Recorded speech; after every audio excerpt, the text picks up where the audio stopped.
सभी को प्यार भरा नमस्कार और एक बार फिर से स्वागत है आपका इम्पीरियल एग्रो क्लासेज के ऑनलाइन प्लेटफॉर्म पर।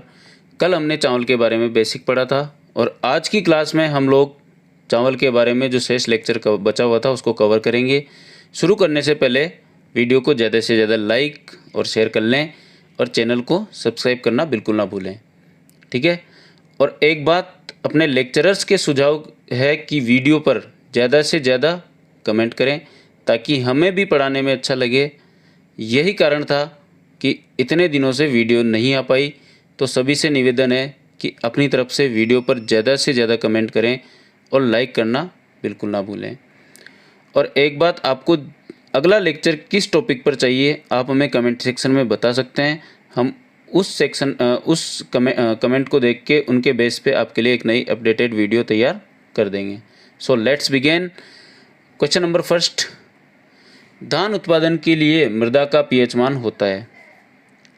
क्वेश्चन है अपना, धान उत्पादन के लिए मृदा का पीएच मान होता है। ऑप्शन ए 6.5 से 7.5, ऑप्शन बी 5.5 से 6.5, ऑप्शन सी 7.5 से 8.5 और ऑप्शन डी 4.5 से 5.5। तो चलिए, क्या होगा इसका सही जवाब? कमेंट सेक्शन में अटेंड करो फटाफट। धान के लिए उपयुक्त मृदा पीएच कितनी होती है? मृदा का पीएच मान कितना होता है धान के लिए? तो ऑप्शन ए है 6.5 to 7.5, option B 5.5 to 6.5, option C 7.5 to 8.5 and then option D 4.5 to 5.5। तो चलिए बताइए इसका क्या होगा सही जवाब। जिसने ऑप्शन बी जवाब दिया है 5.5 टू 6.5 बिल्कुल सही जवाब है।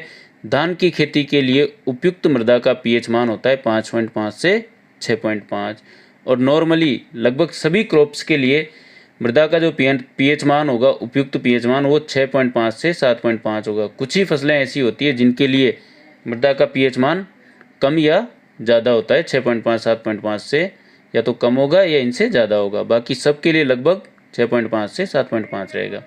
इसमें ना तो बेसिक है, ना तो ये अम्लीय है, ना ये क्षारीय है, ठीक है। अब मृदा पीएच के बारे में मैं आपको एक इसकी डेफिनेशन बताना चाहता हूँ। पीएच मान क्या होता है? तो पीएच मान कहते हैं हाइड्रोजन आयनों के ऋणात्मक लघु गणक को पीएच कहते हैं, ठीक है। हाइड्रोजन आयनों के ऋणात्मक लघु गणक को पीएच कहते हैं और पीएच स्केल में 0 से और 14 तक डिजिट होती है। उसमें से 7 जो डिजिट होगी, 1 से 7 तक अम्लीय होगा और 7 से 14 तक क्षारीय होगा। और अगर 7 पे देखा जाए, जैसे 6.5 से 7.5, ये जो एक आता है नंबर, वो उसको बोलते हैं हम न्यूट्रल, उदासीन जिसको बोलते हैं। और अगर 6.5 से नीचे रहेगा या 7 से भी नीचे रहेगा तो उसको अम्लीय बोलेंगे, और 7 से ऊपर रहेगा तो उसको क्षारीय बोलेंगे, ठीक है। चलिए, अपना अगला क्वेश्चन है, धान में लेह का उद्देश्य है। तो बताइए क्या होगा इसका सही जवाब। धान में लेह का उद्देश्य है। ऑप्शन ए अंतःस्रवण, ऑप्शन बी खरपतवार नियंत्रण, ऑप्शन सी पोषक तत्वों की उपलब्धता बढ़ाना और ऑप्शन डी उपरोक्त सभी। तो बताइए क्या होगा इसका सही जवाब। धान में लेह क्यों करते हैं, किस उद्देश्य से हम लेह करते हैं धान में?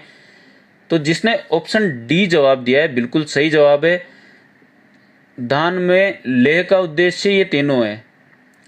अंतःस्रवण को भी रोकता है, खरपतवार नियंत्रण भी करता है और पोषक तत्वों की उपलब्धता को भी बढ़ाता है, ठीक है। तो जिसने ऑप्शन डी जवाब दिया उपरोक्त सभी बिल्कुल सही जवाब है। चलिए, अपना अगला क्वेश्चन है, धान की फसल में पुष्पन के लिए उपयुक्त तापमान कितना चाहिए, ठीक है। धान की फसल में पुष्पन के लिए, फ्लावरिंग के लिए उपयुक्त तापमान कितना चाहिए? तो ऑप्शन ए है 26 से 29 डिग्री सेंटीग्रेड, ऑप्शन बी है 20 से 25 डिग्री सेंटीग्रेड, ऑप्शन सी है 25 से 30 डिग्री सेंटीग्रेड और ऑप्शन डी है आपका उपरोक्त सभी। तो चलिए बताइए क्या होगा इसका सही जवाब। पुष्पन के लिए तापमान, जिसने ऑप्शन ए जवाब दिया है 26 से 29 डिग्री सेंटीग्रेड बिल्कुल सही जवाब है।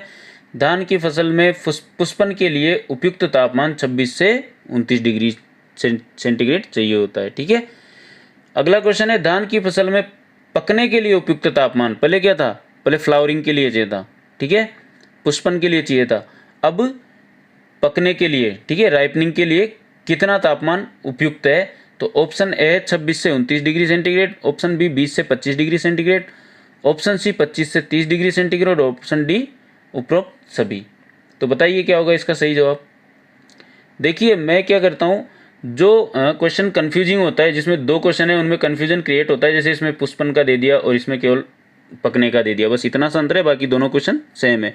तो इनको मैं एक साथ डालता हूँ ताकि आप लोग इन दोनों क्वेश्चंस के बीच में डिफरेंस पता कर पाओ। ठीक है, आप ये समझ पाओ कि इन दोनों में क्या अंतर है और वहाँ पे किस टाइप का क्वेश्चन आ रहा है और हमें आंसर क्या देना है। ठीक है, तो चलिए बताइए इसका क्या होगा सही जवाब फटाफट। ऑप्शन ए 26 से 29 डिग्री सेंटीग्रेड, ऑप्शन बी 20 से 25 डिग्री सेंटीग्रेड, ऑप्शन सी 25 से 30 डिग्री सेंटीग्रेड और ऑप्शन डी उपरोक्त सभी। तो फसल पकने के लिए जो सही तापमान है, जिसने ऑप्शन बी जवाब दिया है 20 से 25 डिग्री, बिल्कुल सही जवाब है।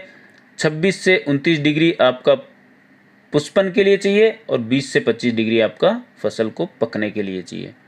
ठीक है, चलिए अगला क्वेश्चन है अपना, धान की सीधी बुआई हेतु उपयुक्त किस्म। अब देखो हम किस्मों को पढ़ेंगे, तो आप लोग इसमें से कई क्वेश्चंस डायरेक्टली पूछे जाते हैं एग्जाम्स में, वेरियस एग्जाम्स में, ज़्यादातर ICAR के में पूछे जाएंगे वेराइटीज़ के बारे में, किस्मों के बारे में, तो आप इनको थोड़ा सा ध्यान से देख लेना। ठीक है, तो धान की सीधी बुआई हेतु उपयुक्त किस्म है, तो ऑप्शन ए आपका रत्ना, ऑप्शन बी आपका जया, ऑप्शन सी आपका बाला, ऑप्शन डी आपका कावेरी।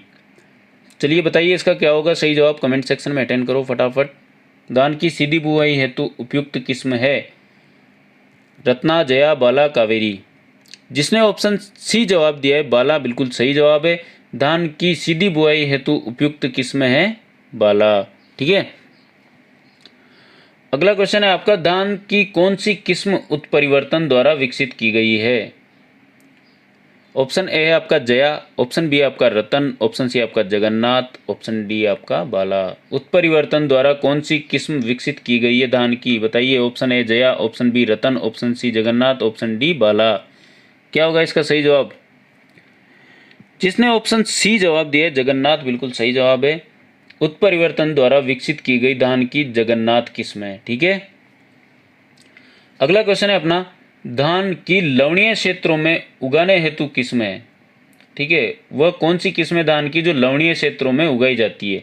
ऑप्शन ए आपका माई सुगंधा, ऑप्शन बी आपका जया, ऑप्शन सी आपका कावेरी, ऑप्शन डी आपका लूनाश्री। देखिए यहाँ पे आप थोड़ा सा दिमाग लगा दोगे तो आप क्वेश्चन का आंसर आराम से सही कर पाओगे। धान की लवणीय क्षेत्रों में उगाई जाने वाली किस्म कौन सी है। Option A Mai Sugandha, option B Jaya, option C Kaveri, option D Lunashree. बताइए क्या होगा इसका सही जवाब। जिसने ऑप्शन डी जवाब दिया बिल्कुल सही जवाब है। धान की लवणीय क्षेत्रों में उगाई जाने वाली किस्म कौन सी है, लूनाश्री। मतलब देखिए राजस्थान में नमक को क्या बोलते हैं, लूण, और लूण से लूनाश्री, और लूनाश्री कौन से नमक वाले एरिया में, लवणीय एरिया में उगाई जाती है, लवणीय क्षेत्रों में उगाई जाती है। ठीक है, चलिए अपना अगला क्वेश्चन है, कृषि अनुसंधान बांसवाड़ा द्वारा विकसित धान की किस्म है। कृषि अनुसंधान बांसवाड़ा से कौन सी धान की किस्म विकसित हुई है। उसमें ऑप्शन ए है आपका माही सुगंधा, ऑप्शन बी है आपका जया, ऑप्शन सी है आपका TN1, ऑप्शन डी आपका कोई नहीं। बताइए क्या है ऑप्शन आंसर इसका। जिसने ऑप्शन ए जवाब दिया है बिल्कुल सही जवाब है। कृषि अनुसंधान बांसवाड़ा द्वारा माही सुगंधा किस्म धान की तैयार की गई है। ठीक है, TN1 का मतलब होता है तमिलनाडु 1, जो तमिलनाडु से विकसित की हुई है। ठीक है, अगला क्वेश्चन है आपका, संकर धान की उपयुक्त बीज दर क्या होती है। देखिए धान में जो संकर धान है, हाइब्रिड राइस जिसको बोलते हैं, उसकी उपयुक्त बीज दर कितनी है। ऑप्शन ए 4 से 5 kg, ऑप्शन बी 7 से 8 kg, ऑप्शन सी 15 से 20 kg, ऑप्शन डी 40 से 45 kg। तो संकर धान की बीज दर कितनी होती है, फटाफट बताओ आप आंसर कमेंट सेक्शन में। जिसने ऑप्शन सी जवाब दिया है 15 से 20 kg, बिल्कुल सही जवाब है। संकर धान की उपयुक्त बीज दर 15 से 20 kg होती है। ठीक है, अपना अगला क्वेश्चन है, धान की अधिक पानी भराव वाले क्षेत्रों के लिए उपयुक्त किस्म है। बताइए कौन सी है। धान के अधिक पानी भराव वाले क्षेत्रों के लिए उपयुक्त किस्म है। ऑप्शन आपके सामने है। ऑप्शन ए है जलमग्न, ऑप्शन बी है जलप्रिया, ऑप्शन सी है बाला, ऑप्शन डी है जया। कौन सी है अधिक पानी भराव वाले क्षेत्रों में उपयुक्त किस्म। तो देखिए इसकी एनालिसिस देखिए इस क्वेश्चन की। ये क्वेश्चन में क्या पूछा जा रहा है, अधिक पानी भराव वाले क्षेत्रों में, मतलब जलमग्न क्षेत्रों में कौन सी किस्म उपयुक्त मानी जाती है। तो आपको सी और डी तो वैसे ही हटा देना है क्योंकि सी में कोई जल से रिलेटेड नहीं है। इन दोनों वैरायटीज़ में ऐसे याद रखना है, आपको रटना है इन चीज़ों को। ऊपर जल से रिलेटेड आ गया जलभरा वाला, तो जलमग्न और जलप्रिय दोनों पानी से रिलेटेड है, ठीक है। तो इनमें से कौन सा सही होगा, वो एक आपका 50% हो जाएगा, बाकी ये दोनों तो कैंसिल हो गए। इन दोनों में से आपको एक सही करना है। तो जिसने ऑप्शन बी जवाब दिया है बिल्कुल सही जवाब है। जलप्रिय अधिक पानी भराव वाले क्षेत्रों के लिए उपयुक्त किस्म है धान की, ठीक है। जलमग्न मत कर देना यहाँ पे कंफ्यूज हो गए, ये आपको रट्टा मारना है इसका, ठीक है। अगला क्वेश्चन है आपका, धान की सीड ड्रिल विधि से उपयुक्त बीज दर है, बताइए क्या है। सीड ड्रिल विधि से उपयुक्त बीज दर कितनी है धान की। ऑप्शन ए है आपका 30 kg, ऑप्शन बी है आपका 60 kg, ऑप्शन सी है आपका 80 kg और ऑप्शन डी आपका 100 kg। 30 kilo, 60 kilo, option C 80 kilo, option D 100 kilo. कितने किलो बीज चाहिए 1 हेक्टेयर के लिए सीड ड्रिल विधि द्वारा धान में। क्या होगा इसका सही जवाब, कमेंट सेक्शन में अटेंड करो फटाफट। जिसने ऑप्शन बी जवाब दिया है बिल्कुल सही जवाब है। 60 kg धान पर हेक्टेयर सीड ड्रिल विधि से धान के लिए चाहिए, ठीक है।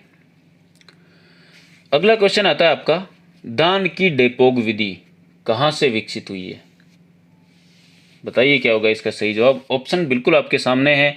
ऑप्शन ए है ICAR, ऑप्शन बी है IRI, ऑप्शन सी है IIHR, ऑप्शन डी है IRRI। बताइए कहाँ से हुई है धान की डेपोग विधि, कहाँ से विकसित हुई है। इन चारों में से क्या सही जवाब होगा, कमेंट सेक्शन में फटाफट अटेंड करो। जिसमें ऑप्शन डी जवाब दिया है IRRI बिल्कुल सही जवाब है। International Rice Research Institute Manila Philippines. डेपोग विधि कहाँ से स्थित हुई है, विकसित हुई है मनीला फिलीपींस से। IRRI International Rice Research Institute से, ठीक है। अगला क्वेश्चन है अपना, धान की छिटकवा विधि से उपयुक्त बीज दर है कितनी है, बताइए। धान की छिटकवा विधि से उपयुक्त बीज दर कितनी है।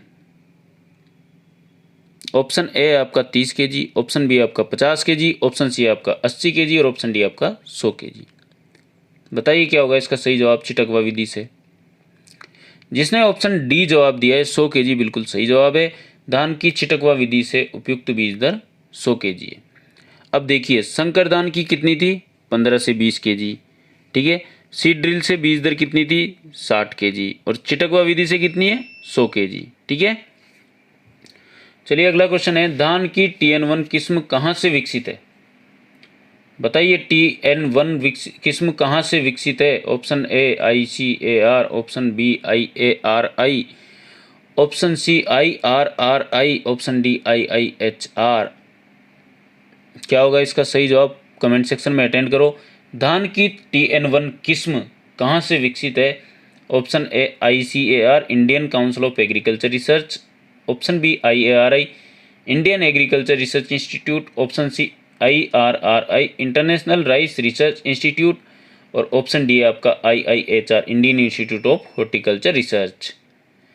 तो इसका जो सही जवाब है वो है option C IRRI Indian International Rice Research Institute Manila Philippines में।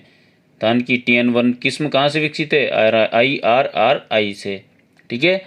ये ICAR है नई दिल्ली में, IARI भी है नई दिल्ली में, IRRI है आपका मनीला फिलीपींस में और IIHR ये आपका हसरगट्टा बेंगलोर में, ठीक है। अगला क्वेश्चन है अपना, धान की SRI विधि कहाँ से विकसित है। ऑप्शन ए आपका मेडागास्कर, ऑप्शन बी आपका चाइना, ऑप्शन सी आपका भारत और ऑप्शन डी आपका अफ्रीका। बताइए धान की श्री विधि कहाँ से विकसित हुई है। Option A Madagascar, option B चीन, ऑप्शन सी भारत और ऑप्शन डी अफ्रीका। जिसने ऑप्शन ए जवाब दिया बिल्कुल सही जवाब है। धान की SRI विधि मेडागास्कर से विकसित की हुई है, ठीक है।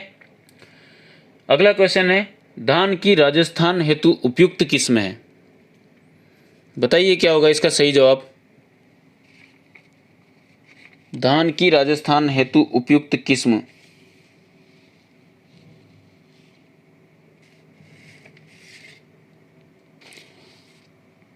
ऑप्शन आपके सामने है, रत्ना, बी जया, सी कावेरी और डी उपरोक्त सभी। बताइए क्या होगा इसका सही जवाब। धान की राजस्थान हेतु उपयुक्त किस्म। जिसने ऑप्शन डी जवाब दिया है सही जवाब है धान की राजस्थान हेतु रत्ना भी राजस्थान में उगाई जा सकती है, जया भी राजस्थान में और कावेरी भी राजस्थान में उगाई जा सकती है। ये तीनों मिला के उपरोक्त सभी आंसर बिल्कुल सही जवाब है आपका ऑप्शन डी। ठीक है, अगला क्वेश्चन है धान की हीरा किस्म में प्रोटीन की मात्रा है। धान की हीरा किस्म में कितने प्रतिशत प्रोटीन होता है। ऑप्शन ए है आपका 4, ऑप्शन बी है आपका 6, ऑप्शन सी है आपका 8 एंड ऑप्शन डी आपका 11। बताइए कौन सा सही है।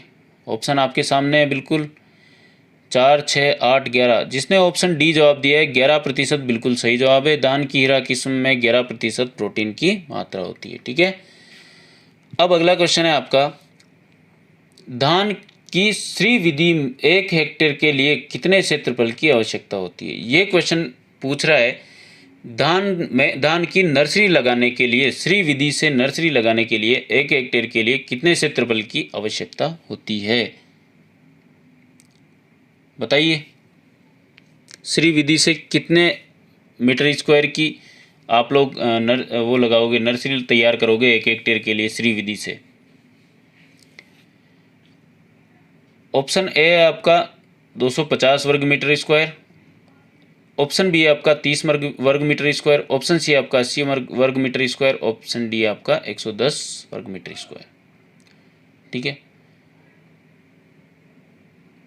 बताइए क्या होगा इसका सही जवाब। A 250 metre square, B 30 metre square, C 80 metre square and D 110 metre square. बताइए क्या होगा इसका सही जवाब। जिसने ऑप्शन ए जवाब दिया है बिल्कुल सही जवाब है 250 मीटर स्क्वायर की नर्सरी तैयार करते हैं। ठीक है, अगला क्वेश्चन है आपका धान की डेपोक विधि 1 हेक्टेयर के लिए कितने क्षेत्रफल की आवश्यकता होती है। सेम क्वेश्चन है दोनों, बस सिर्फ ये उसमें श्री विधि से पूछा गया और इसमें डेपोक विधि से पूछा गया। ठीक है, तो डेपोक विधि से अगर आप नर्सरी तैयार करोगे तो कितने हेक्टेयर आप लोग क्षेत्रफल की नर्सरी लगाओगे। ठीक है, तो ऑप्शन आपके बिल्कुल सेम है 250 वर्ग मीटर, ऑप्शन बी 30 वर्ग मीटर, ऑप्शन सी 80 वर्ग मीटर एंड ऑप्शन डी 110 वर्ग मीटर। बताइए क्या होगा इसका सही जवाब। श्री विधि से तो आपको 250 वर्ग मीटर लगाना था, लेकिन जिसने ऑप्शन बी जवाब दिया बिल्कुल सही जवाब है धान की डेपोक विधि से 1 हेक्टेयर के लिए 30 वर्ग मीटर की नर्सरी तैयार करते हैं। ठीक है, अब आता है आपका खरपतवार। अब धान की प्रमुख खरपतवार कौन सी है। बताइए धान की फसल में कौन सी सबसे प्रमुख खरपतवार है। ऑप्शन ए जंगली धान, ऑप्शन बी सावा घास, ऑप्शन सी उपरोक्त सभी एंड ऑप्शन डी इनमें से कोई नहीं। ऑप्शन आपके सामने ए बी सी डी, आपको जवाब देना है कमेंट सेक्शन में।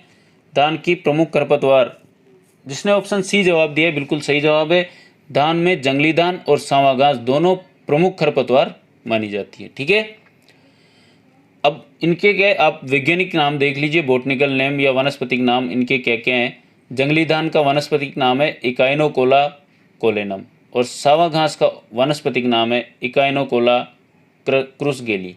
ठीक है, अगला क्वेश्चन है अपना धान की खड़ी फसल में हल चलाकर खरपतवार निकालने को कहते हैं। बताइए क्या होगा इसका सही जवाब। धान की खड़ी फसल में हल चलाकर खरपतवार निकालने को क्या कहते हैं। ऑप्शन ए खेलुआ, option B puddling, option C बूशनिंग और ऑप्शन डी उपरोक्त सभी।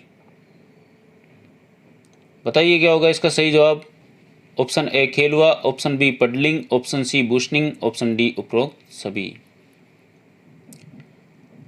जिसने ऑप्शन सी जवाब दिया बूशनिंग बिल्कुल सही जवाब है। धान के खेत में खड़ी फसल में हल चलाकर खरपतवार निकालने को बूशनिंग कहते हैं। ठीक है, अगला क्वेश्चन है धान की खड़ी फसल में बूशनिंग से जो पौधे उखड़ जाते हैं उनको वापस लगाने को क्या कहते हैं। बताइए धान की खड़ी फसल में बूशनिंग से उखड़े पौधों को वापस लगाने को क्या कहते हैं। ऑप्शन ए खेलुआ, option B puddling, option C बूशनिंग और ऑप्शन डी उपरोक्त सभी। बताइए क्या होगा इसका सही जवाब। पौधे उखाड़ने को तो बूशनिंग बोलते हैं, लेकिन वापस लगाने को क्या बोलते हैं जो उखड़ जाते हैं उनसे। ऑप्शन ए जिसने जवाब दिया है खेलुआ बिल्कुल सही जवाब है। धान में खड़ी फसल में बूशनिंग से उखड़े पौधों को वापस लगाने की क्रिया को खेलवा कहते हैं। ठीक है, अब हमने यहाँ पर खरपतवार के बारे में समझ लिया है और अब खरपतवार प्रबंधन पढ़ेंगे जो आप इन शाकनाशियों द्वारा कर सकते हैं। अब धान में बुआई और कटाई का समय देख लो। हमने यहाँ पर खरपतवार के बारे में समझ लिया है और अब खरपतवार प्रबंधन पढ़ेंगे जो आप इन शाकनाशियों द्वारा कर सकते हैं। पहला है आपका प्रोपेनिल, जिसको 3 किलो पर हेक्टेयर की दर से आप लोग फसल में छिड़काव कर सकते हैं। और दूसरे नंबर पे आता है आपका ब्यूटाक्लोर और तीसरे नंबर पे आता है आपका एनिलोफोस। इन तीनों खरपतवार नाशियों का आप उपयोग कर सकते हो इसकी रोकथाम के लिए, खरपतवार की रोकथाम के लिए। ठीक है, इनका उपयोग रोपाई के 6 से 8 दिन बाद किया जाएगा। ब्यूटाक्लोर को 1.5 kg पर हेक्टेयर से और एनिलोफोस को 0.4 kg पर हेक्टेयर से। तो ये चीज़ें आपको रटनी पड़ेगी, इनको आप एक बार अच्छे से रट लेना। अब धान में बुआई व कटाई का समय हम देख लेते हैं कहाँ कब यहाँ पे धान की बुआई की जाती है इंडिया में, भारत में। तो पहला आप देखिए, धान भारत में 3 टाइम पे लगाई जाती है। पहली खरीफ की फसल, दूसरी रबी और तीसरी बसंत में। ठीक है, तो खरीफ की जो बुआई होगी वो मई जून में होगी और इसकी जो कटाई होगी वो सितंबर अक्टूबर में होगी। ठीक है, रबी की फसल की बुआई होगी जो जून जुलाई में होगी और कटाई इसकी नवंबर दिसंबर में होगी। और बसंत की कहाँ पे होगी? नवंबर दिसंबर में होगी और इसकी कटाई मार्च अप्रैल में होगी। ठीक है, तो एक ट्रिक याद रख लेना, बेटा मजनू का सनम करके एक ट्रिक है जिसमें बेटा बुआई में मजनू। ठीक है, बुआई से बेटा मजनू, मई जून और नवंबर। ठीक है, का कटाई हो गया और सनम सितंबर नवंबर एंड मार्च। अब देखिए इनके बीच में क्या है, एक महीना है, जैसे मई जून सितंबर अक्टूबर, जून जुलाई, नवंबर दिसंबर, मार्च अप्रैल। ठीक है, तो आप लोगों को आगे का एक महीना याद रखना है, उसके बाद पीछे इसका नेक्स्ट महीना लिख देना। जैसे मई के बाद क्या आता है? जून आता है, तो मई के बाद जून आ गया, सितंबर के बाद आपका अक्टूबर आ गया, नवंबर के बाद आपका दिसंबर आ गया और मार्च के बाद आपका अप्रैल आ गया। ठीक है, तो मई जून नवंबर ऐसे याद रखने आपको मजनू। ठीक है, और इधर सितंबर नवंबर मार्च सनम। ठीक है, चलिए अपना अगला क्वेश्चन है, धान का खेरा रोग किसकी कमी से होता है? ये बहुत इंपॉर्टेंट क्वेश्चन है, अक्सर एग्जाम्स में पूछे जाते हैं इस टाइप के क्वेश्चन। तो बताइए धान का खेरा रोग किसकी कमी से होता है? ऑप्शन है आपका बोरोन, ऑप्शन बी आपका जिंक, ऑप्शन सी आपका मोलिब्डेनम और ऑप्शन डी है आपका मैग्नीज Mn। ठीक है, तो बताइए क्या इसका सही जवाब? धान का खेरा रोग किसकी कमी के कारण होता है? बताइए, बोरोन, जिंक, मोलिब्डेनम और मैग्नीज। जिसने ऑप्शन बी जवाब दिया है जिंक, इसको जस्ता भी बोलते हैं, ऑप्शन बी बिल्कुल सही जवाब है। धान का खेरा रोग जिंक की कमी से या जस्ते की कमी से होता है। ठीक है, अब आता है आपका धान में ब्रोंजिंग होता है। ब्रोंजिंग एक बीमारी है, वो किसके कारण होती है धान में? इसका ऑप्शन ए है आपका बोरोन की विषाक्तता से, ऑप्शन बी है आपका जिंक या जस्ते की विषाक्तता से, ऑप्शन सी है आपका मोलिब्डेनम की कमी से और ऑप्शन डी आपका फेरस यानी कि आयरन की विषाक्तता से। तो बताइए इसका क्या होगा सही जवाब? ऑप्शन ए बोरोन की विषाक्तता से, ऑप्शन बी जिंक की विषाक्तता से, ऑप्शन सी मोलिब्डेनम की विषाक्तता से और ऑप्शन डी आपका फेरस या आयरन की विषाक्तता से। जिसने ऑप्शन डी जवाब दिया है फेरस या आयरन की विषाक्तता से, बिल्कुल सही जवाब है। धान में ब्रोंजिंग होता है फेरस या आयरन की विषाक्तता के कारण। ठीक है, और इसके लिए रोधी जो किस्म है वो है फाल्गुना। धान की फाल्गुना जो किस्म है वो फेरस की विषाक्तता के लिए रोधी किस्म है। ठीक है, अगला धान की कुछ महत्वपूर्ण बीमारियां, वो उनके कारण मैं आपको ऐसे ही बता देता हूं, क्वेश्चन आंसर्स में डिस्कस करोगे आप कंफ्यूज हो जाओगे। तो यहां से आप एक बार इसको वीडियो को पॉज करके और इनको नोट कर सकते हो। ठीक है, पहली आपकी ब्लास्ट का रोग आता है। पहली बीमारी है धान की ब्लास्ट का रोग। ठीक है, ब्लास्ट का रोग किसके कारण होता है? पिरिकुलेरिया ओराइजी नामक फफूंद के कारण होता है। ठीक है, और इसमें ये फफूंद किस कंडीशन में फैलती है? तो उसके लिए 95% से अधिक आर्द्रता नहीं होनी चाहिए और तापमान 20 डिग्री सेंटीग्रेड से कम रहेगा। मतलब आर्द्रता जो नमी है वो 95% से अधिक रहेगी और तापमान 20 डिग्री सेंटीग्रेड से कम रहेगा। तो उसमें क्या होगा, उसमें ये फंगस उग जाएगी और ये इस बीमारी को फैलाएगी फिर इस धान की फसल में। ठीक है, अगला है आपका दूसरे नंबर पे आता है भूरा धब्बा रोग। भूरा धब्बा रोग का जो कारक है वो है हेलमिंथोस्पोरियम ओराइजी। देखिए धान का जो वानस्पतिक नाम है वो है ओराइजा सेटाइवा। ठीक है, तो कुछ बीमारियां ऐसी है, जैसे पूछ लिया धान में भूरा धब्बा रोग का कारक है और ऑप्शन में आपको दे दिए, तो आप एक बार ये हेलमिंथोस्पोरियम याद रख सकते हो, जेंथोमोनास याद रख सकते हो। ओराइजी आप आराम से समझ जाओगे, ओराइजा सेटाइवा से ओराइजी बनता है। तो ओराइजी जहाँ आ गया वो किससे रिलेटेड है, धान से। ठीक है, तो आपको आगे का शब्द याद करना है, पीछे का आपको आराम से धान, अगर ओराइजी आ गया तो आपको वहाँ पे ऑप्शन यही टिक कर देना है। ठीक है, हेलमिंथोस्पोरियम ओराइजी। इसके कारण एक महत्वपूर्ण बात है, बंगाल में भारी अकाल पड़ा था 1943 में।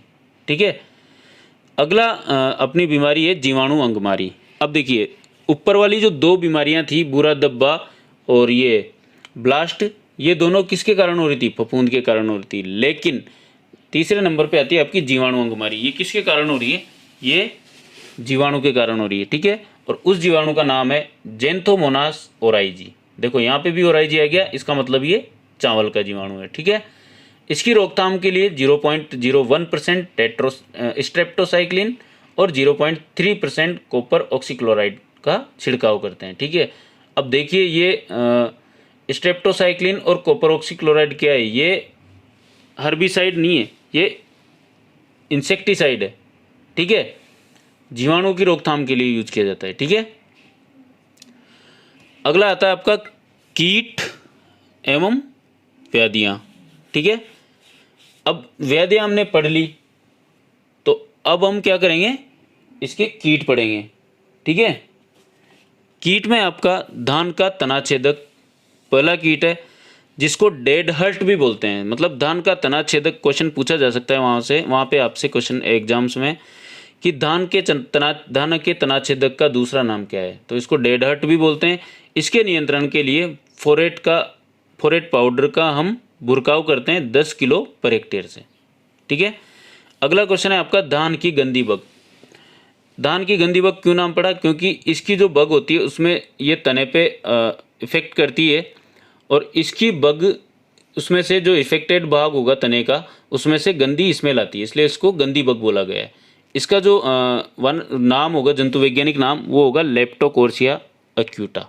ठीक है, अब एक चीज़ याद रखना, यहाँ पे इसको मैंने जंतु वैज्ञानिक नाम बोला है और इसको मैंने वानस्पतिक नाम बोला है ब्लास्ट को।